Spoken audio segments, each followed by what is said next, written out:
ओम शांति। मुरली है 28 अगस्त 2024।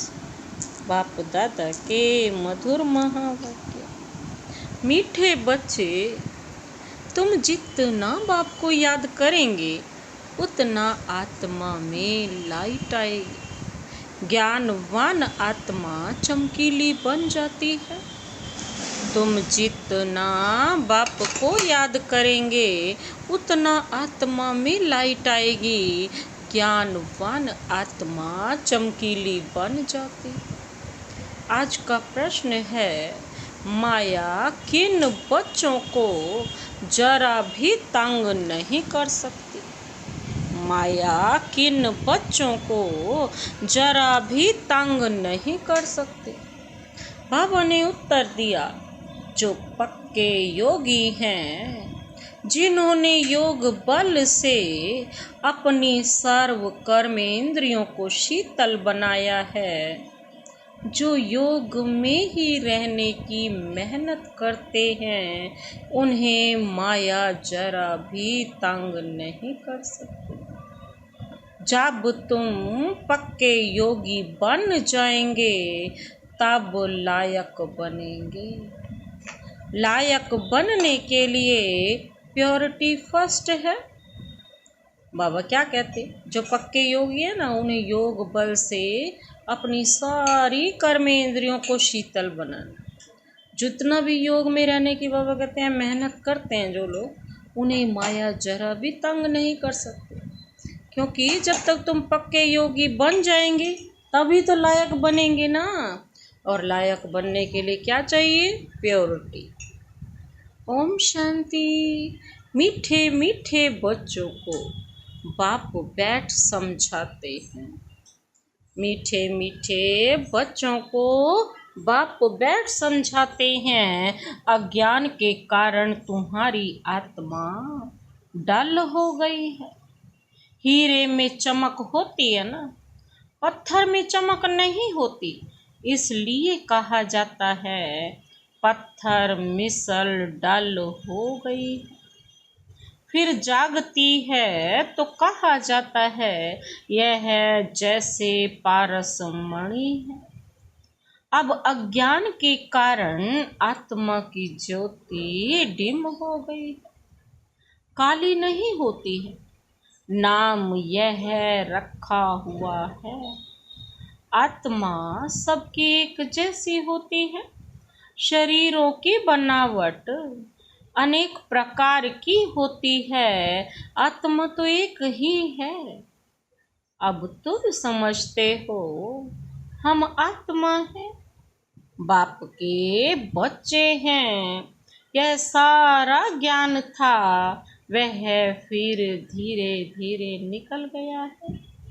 निकलता निकलता आखिरी कुछ नहीं रहता तो कहेंगे अज्ञान।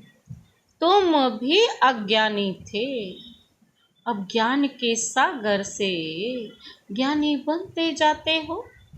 आत्मा तो बहुत सूक्ष्म है, इन आँखों से देखने में नहीं आती।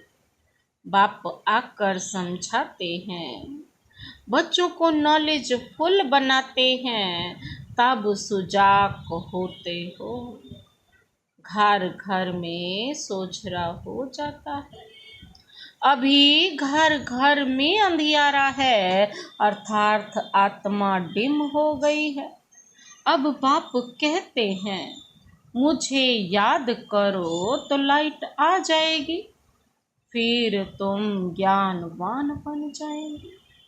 बाप किसकी गलानी नहीं करते हैं, यह तो ड्रामा का राज समझाते हैं। बच्चों को कहा है ना, यह तो सब मूढ़मती हो गए हैं। कौन कहते हैं? बाप। बच्चे, तुम्हारी कितनी सुंदर बुद्धि बनी थी श्रीमत पर। अभी तुम फील करते हो ना, तुम्हें ज्ञान मिला है। ज्ञान को पढ़ाई कहा जाता है। बाप की पढ़ाई से हमारी ज्योति जग गई है। इनको ही सच्ची सच्ची दीपावली कहा जाता है। छोटेपन में मिट्टी के दीपक में तेल डाल ज्योति जगाते थे। वह तो रस्म चलती रहती है, उनसे कोई दीपावली नहीं होती। यह तो आत्मा जो अंदर है वह डिम हो गई है। उनकी ज्योति आकर बाप जगाते हैं, बच्चों को आकर नॉलेज देते हैं, पढ़ाते हैं। स्कूल में टीचर पढ़ाते हैं ना, वह है हद की नॉलेज, और यह है बेहद की नॉलेज। कोई साधु संत भी पढ़ाते हैं क्या? रचयिता और रचना के आदि मध्य और अंत की नॉलेज कब सुनी? कभी कोई ने आकर पढ़ाई? जाकर देखो कहाँ यह नॉलेज पढ़ाते हैं। सिर्फ एक बाप ही पढ़ाते हैं, तो उनके पास पढ़ना चाहिए। बाप अनायास ही आ जाते हैं, ढिंढोरा थोड़े ही पीटते हैं कि मैं आ रहा हूँ। अनायास अचानक ही आकर प्रवेश करते हैं। वह आवाज तो कर ही नहीं सकते जब तक उनको ऑर्गन्स ना मिले। दूसरे का रथ तो लेना पड़ेगा ना, बिना रथ के तो बोल भी नहीं सकते। आत्मा भी ऑर्गन्स बिगर आवाज नहीं कर सकती। शरीर में जब आई है तब आवाज करती है। तुम समझाओ तो कोई मानेंगे नहीं। बच्चों को जब यह नॉलेज दी जाती है तब समझते हैं यह नॉलेज एक बाप के सिवाय कोई दे ना सके। विनाश का साक्षात्कार भी कोई चाहते थोड़े ही हैं, एक बाप ही आकर कराते हैं। ड्रामा अनुसार पुरानी दुनिया अब खत्म होनी है, नई दुनिया स्थापन हो रही है। जिनको बाप से नॉलेज लेनी है वह आते रहते हैं। कितनों को ज्ञान दिया होगा, अनगिनत। गांव गांव में कितने ढेर आते हैं। यह आत्माओं और परमात्मा का मेला एक ही बार लगता है। संगम युग पर ही आते हैं। बाप आकर नई दुनिया स्थापन करते हैं, जिनकी ज्योति जगाते हैं। वह फिर आकर औरों की ज्योति जगाते हैं। अभी तुम सबको वापिस जाना है। बाबा कहते इसमें बुद्धि से काम लेना होता है। भक्ति मार्ग में तो है अंधियारा, ज्ञान देने वाला तो एक बाप चाहिए। वह आते ही हैं संगम पर। बाबा तो पूरे कल्प में एक बार इसी संगम पर ही आते हैं। पुरानी दुनिया में ज्ञान मिल न सके। मनुष्यों के ख्याल है ना, ख्याल में है। अभी तो 40,000 वर्ष पड़े हैं, बिल्कुल ही घोर अंधियारे में है। समझते हैं 40,000 वर्ष बाद भगवान आएगा, जरूर आकर ज्ञान दे सदगति करेंगे। तो गोया अज्ञान है ना, इनको अज्ञान अंधियारा कहा जाता है। अज्ञान वालों को ज्ञान चाहिए। भक्ति को ज्ञान नहीं कहा जाता है। आत्मा में ज्ञान है नहीं, परंतु डल बुद्धि होने कारण समझते हैं भक्ति ही ज्ञान है। एक तरफ कहते हैं ज्ञान सूर्य के आने से सोझ रहा होगा, परंतु समझते कुछ नहीं। गाते भी हैं, क्या गायन है? ज्ञान सूर्य प्रगटा, ज्ञान अंधेर विनाश। किसके लिए कहते हैं ज्ञान सूर्य? कब आया यह कोई नहीं जानते। पंडित आदि होगा तो कहेगा जब कलयुग पूरा होगा तब सोझरा होगा। यह सब बातें बाप आकर समझाते हैं। बच्चे नंबरवार समझते हैं, टीचर बच्चों को पढ़ाते हैं। एक रस तो बच्चे नहीं पढ़ेंगे। पढ़ाई में एक रस मार्क्स कभी होते नहीं। तुम जानते हो कि बेहद का बाप आया हुआ है। अब पुरानी दुनिया का विनाश भी सामने खड़ा है। अभी ही बाप से ज्ञान लेना है और योग भी सीखना है। याद से ही विकर्म विनाश होंगे। बाप कहते हैं इस संगम पर ही आकर इस शरीर का लौन लेता हूँ, अर्थात प्रकृति का आधार लेता हूँ। गीता में भी यह अक्षर है और कोई शास्त्र का नाम बाबा नहीं लेते। एक ही गीता है, यह है ही राजयोग की पढ़ाई। नाम रख दिया है गीता, इसमें पहले पहले लिखा है भगवानुवाच। अब भगवान किसको कहा जाता है? भगवान तो है निराकार, उनको अपना शरीर तो है नहीं। वह है निराकारी दुनिया, जहाँ आत्माएं रहती हैं। सूक्ष्म वतन को दुनिया नहीं कहा जाता। यह है स्थूल साकार दुनिया, वह है आत्माओं की दुनिया। खेल सारा यहाँ चलता है। निराकारी दुनिया में आत्माएं कितनी छोटी छोटी हैं, फिर पार्ट बजाने आती है। यह ख्यालात तुम बच्चों की ही बुद्धि में बिठाए जाते हैं। बाबा कहते हैं इसको ही ज्ञान कहा जाता है। वेद शास्त्र को कहा जाता है भक्ति, ज्ञान नहीं। तुम्हारी साधु सन्यासियों से इतनी भेंट नहीं हुई है। बाबा का तो बहुत संग रहा है, बहुत गुरु किए हैं। पूछा जाता है आपने सन्यास क्यों किया, घर बार क्यों छोड़ा? कहते थे विकार से बुद्धि भ्रष्ट हो जाती है, इसलिए घर बार छोड़ा। अच्छा, जंगल में जाकर रहते, फिर घर बार की याद आती होगी? बोला हाँ, बाबा का तो देखा हुआ है। एक सन्यासी तो फिर वापस घर भी गया था। यह भी शास्त्रों में है। मनुष्य वानप्रस्थ अवस्था में तब जाते हैं जब आयु बड़ी हो जाती है। छोटी आयु में तो वानप्रस्थ ले न सके।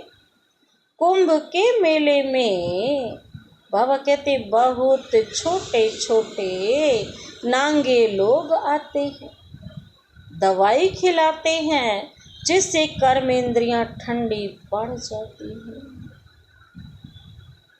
तुम्हारा तो है योग बल से कर्मेंद्रियों को वश में करना। योग बल से वश होते होते आखिरीन ठंडी हो ही जाएंगी। कई कहते हैं बाबा माया बहुत तंग करती है, वहाँ तो ऐसी बातें होती नहीं।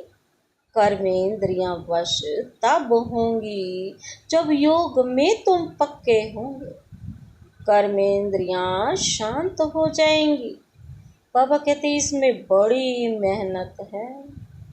वहाँ ऐसे छी छी काम होते नहीं। बाप आए हैं ऐसे स्वर्ग धाम में ले जाने, तुमको लायक बना रहे हैं, माया तुमको क्या बनाती? नालायक बनाती। अर्थात स्वर्ग व जीवन मुक्ति धाम में चलने लायक नहीं। माया तो न स्वर्ग का बनने देती, न जीवन मुक्ति। स्वर्ग में जाएंगे तो जीवन मुक्ति लायक बनेंगे, बनने ही नहीं देती। तो बाप बैठ लायक बनाते हैं, उसके लिए फर्स्ट है प्योरिटी। गाते भी हैं, बाबा हम पतित बन पड़े हैं, हमको आकर पावन बनाओ। पावन माना पवित्र, गायन भी है ना। अमृत छोड़ विष काहे को खाए, उसका नाम विष भी है। जो आदि मध्य अंत दुख देता है, यह भी बाबा कहते ड्रामा में नूंद है। बाप कितना बार आए हैं, तुम बच्चों से आकर मिले हैं। आत्मा पवित्र होती है तो बाबा कहते आयु भी बड़ी हो जाती। हेल्थ, वेल्थ और हैप्पीनेस सब मिल जाती है। यह भी तुम बोर्ड पर लिख सकते हो। Health, wealth, happiness for 21 generation 1 second. 1 second में 21 जन्मों के लिए तुम हेल्दी, वेल्थी और हैप्पीनेस बन जाते हो। बाप से यह वर्षा मिलता है ना, कितने जन्मों के लिए? 21 जन्मों के लिए। कई बच्चे बोर्ड लगाने से भी डरते हैं। बोर्ड तो सबके घर पर रहता ही है। तुम सर्जन के बच्चे हो ना, तुमको हेल्थ, वेल्थ, हैप्पीनेस सब मिलती है, तो फिर औरों को दे सकते हो, तो क्यों नहीं बोर्ड पर लिख देते हो? तो मनुष्य आकर समझे कि भारत में आज से 5000 वर्ष पहले हेल्थ, वेल्थ थी, पवित्रता भी थी। बेहद के बाप का वर्षा 1 सेकंड में तुम्हारे पास बहुत आएंगे। तुम बैठ समझाओ, यही भारत सोने की चिड़िया थी, इन्हों का राज्य था, फिर यह कहाँ गई? 84 जन्म पहले यह लेंगे, यह नंबर 1 है ना, यही फिर लास्ट में आते हैं। बाप कहते हैं अब तुम्हारा 84 का चक्र पूरा हुआ, फिर शुरू होना है बेहद का। बाप ही आकर यह पद प्राप्त कराते हैं। सिर्फ कहते हैं तुम मुझे याद करो तो पावन बन जाएंगे।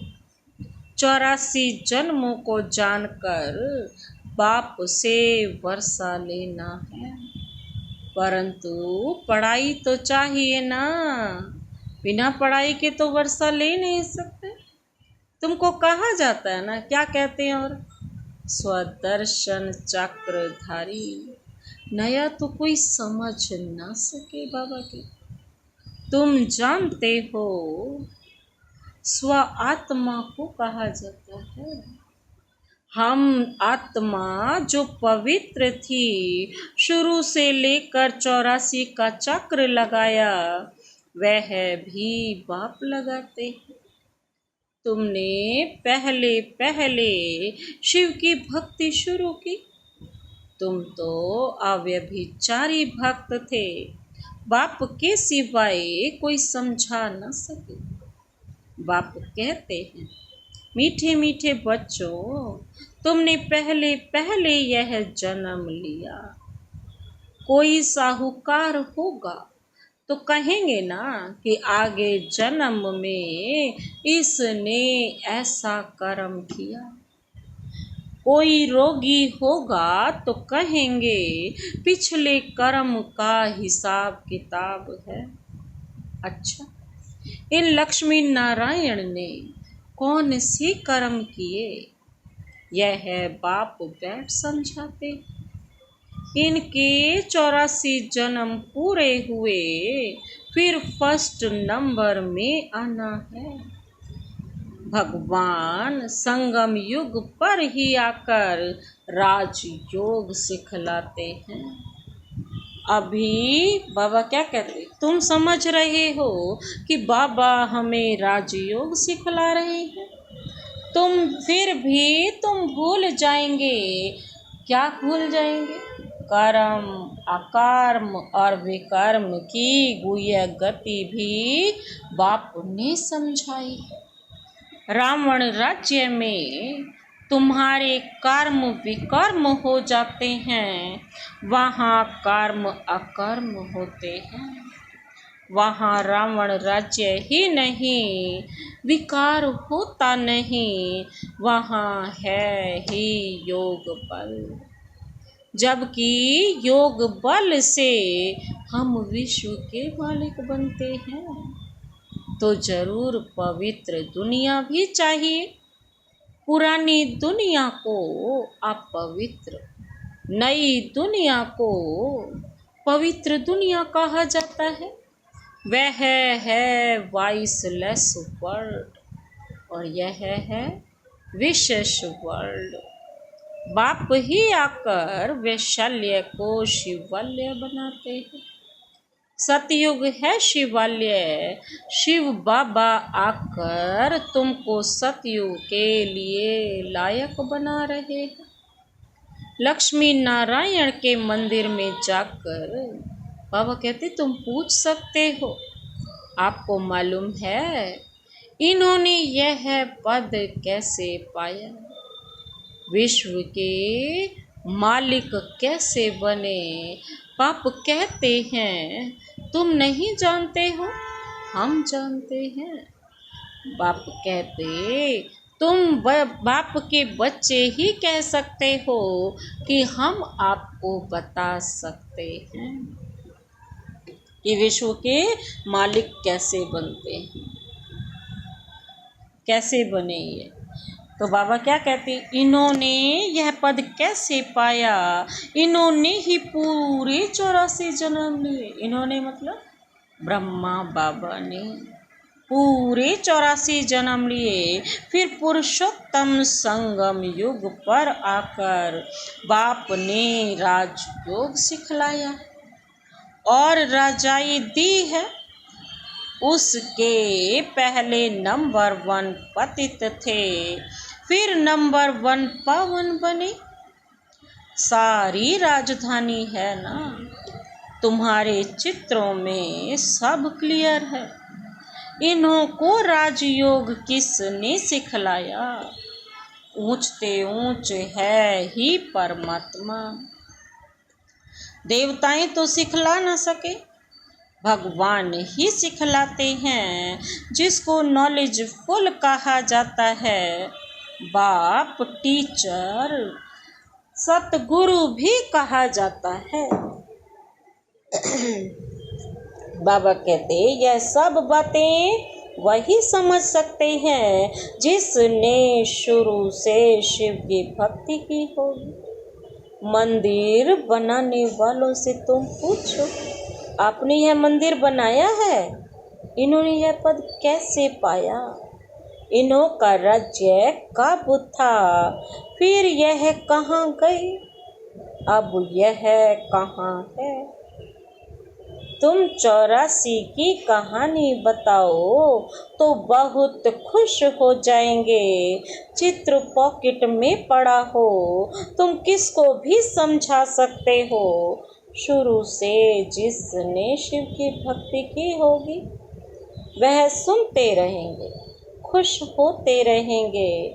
तुम समझ जाएंगे यह हमारे कुल का है। दिन प्रतिदिन बाबा बहुत सहज युक्तियां बतलाते हैं। तुमको अब समझ मिली है, परम पिता परमात्मा ही सर्व का सद्गति दाता है। 21 जन्मों के लिए सतयुगी बादशाही मिल जाती। 21 जन्मों का वर्षा इस पढ़ाई से ही मिलता है। टॉपिक भी बहुत है। वैशाल्य और शिवाल्य किसको कहा जाता है? कितना बड़ा अंतर है। वैशाल्य है नर्क, शिवाल्य है सतयुग। इन टॉपिक पर हम परम पिता परमात्मा की जीवन कहानी बता सकते हैं। इस टॉपिक पर लक्ष्मी नारायण की 84 जन्मों की कहानी, यह भी टॉपिक है। विश्व में शांति कैसे थी, फिर अशांति कैसे हुई, अब फिर शांति कैसे स्थापन हो रही है, यह भी टॉपिक है। इन टॉपिक को समझाना है कि लक्ष्मी नारायण की 84 जन्मों की कहानी क्या है, परमपिता परमात्मा की जीवन कहानी बता सकते हैं, वैशाल्य और शिवाल्य का अंतर समझा सकते हैं, कैसी पहले शांति थी और अब अशांति हो गई और फिर शांति स्थापन कैसे हो रही है, यह भी टॉपिक है। अच्छा, मीठे मीठे सिकिलदी बच्चों प्रति मात पिता बाप दादा का याद प्यार और गुड मॉर्निंग। रूहानी बाप की रूहानी बच्चों को नमस्ते। हम रूहानी बच्चों की रूहानी बाप दादा को नमस्ते नमस्ते नमस्ते, गुड मॉर्निंग। शुक्रिया बाबा, शुक्रिया। धारणा के लिए मुख्य सार है। पहला पॉइंट है, अब उत्तम पुरुष बनने के लिए याद के बल से आत्मा को पवित्र बनाना है। कर्मेंद्रियों से कोई भी विकर्म नहीं करना है। उत्तम पुरुष बनने के लिए याद के बल से आत्मा को पवित्र बनाना है। कर्मेंद्रियों से कोई भी विकर्म नहीं करना। दूसरा पॉइंट है, ज्ञानवान बन आत्माओं को सुजाग करने की सेवा करनी है। आत्मा रूपी ज्योति में ज्ञान योग का घृत डालना है। श्रीमत पर बुद्धि को स्वच्छ बनाना है। ज्ञानवान बन आत्माओं को सुजाग करने की सेवा करनी है। आत्मा रूपी ज्योति में ज्ञान योग का घृत डालना है। श्रीमत पर बुद्धि को स्वच्छ बनाना है। आज का वरदान, वरदानी हाथ सदा अपने सिर पर अनुभव करते हुए यह वरदान अपने में समाते हैं। पॉइंट स्वरूप में स्थित हो। मन बुद्धि को नेगेटिव के प्रभाव से सेफ रखने वाले विशेष आत्मा पर। पॉइंट स्वरूप में स्थित हो। मन बुद्धि को नेगेटिव के प्रभाव से सेफ रखने वाले विशेष आत्मा भाव। विस्तार है, जैसे कोई सीजन होती है तो सीजन से बचने के लिए उसी प्रमाण अटेंशन रखना जाता है ना। बारिश आएगी तो छाते, रेनकोट आदि का अटेंशन रखेंगे। सर्दी आएगी तो गर्म कपड़े रखेंगे। ऐसे वर्तमान समय मन बुद्धि में नेगेटिव भाव और भावना पैदा करने का विशेष कार्य माया कर रही है। इसलिए विशेष सेफ्टी के साधन अपनाओ। इसका सहज साधन है एक पॉइंट स्वरूप में स्थित होना। आश्चर्य और क्वेश्चन मार्क की बजाय बिंदु लगाना, अर्थात विशेष आत्मा बनना। आज का स्लोगन, आज्ञाकारी वह है जो हर संकल्प, बोल और कर्म में जी हजूर करता है। आज्ञाकारी वह है जो हर संकल्प, बोल और कर्म में जी हुजूर करता है। अच्छा, ओम शांति।